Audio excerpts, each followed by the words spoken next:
కానీ ఇడ్లీలు కానీ ఇవన్నీ పులివ పెడతాం కదా మన పిండి. కానీ ఒకటి ఏంది అంటే ఇలా మన బాగా పాలిష్ కొట్టిన తెల్ల బియ్యంతోనో మైదా పిండితో చేసుకున్నది హెల్దీ కాదు.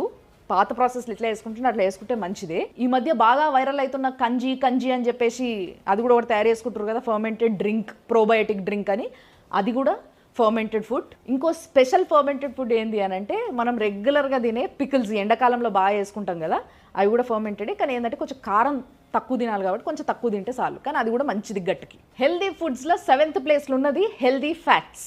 అంటే నెయ్యి, వెన్న, కోకోనట్ ఆయిల్, ఆలివ్ ఆయిల్, ఇవన్నీ కూడా హైలీ ప్రాసెస్డ్ అయితే వాడడం వేస్ట్.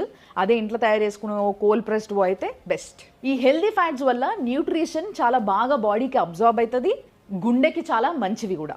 హెల్దీ ఫుడ్ ఏందనేది తెలుసుకుంటే సరిపోదు, ఆ హెల్దీ ఫుడ్స్ అన్నీ కూడా ఎప్పుడు ఏ టైంకి ఎంత మోతాజులా ఎట్లా తింటే మంచిది అనేది కూడా కనుక్కొని తింటే చాలా మంచిది.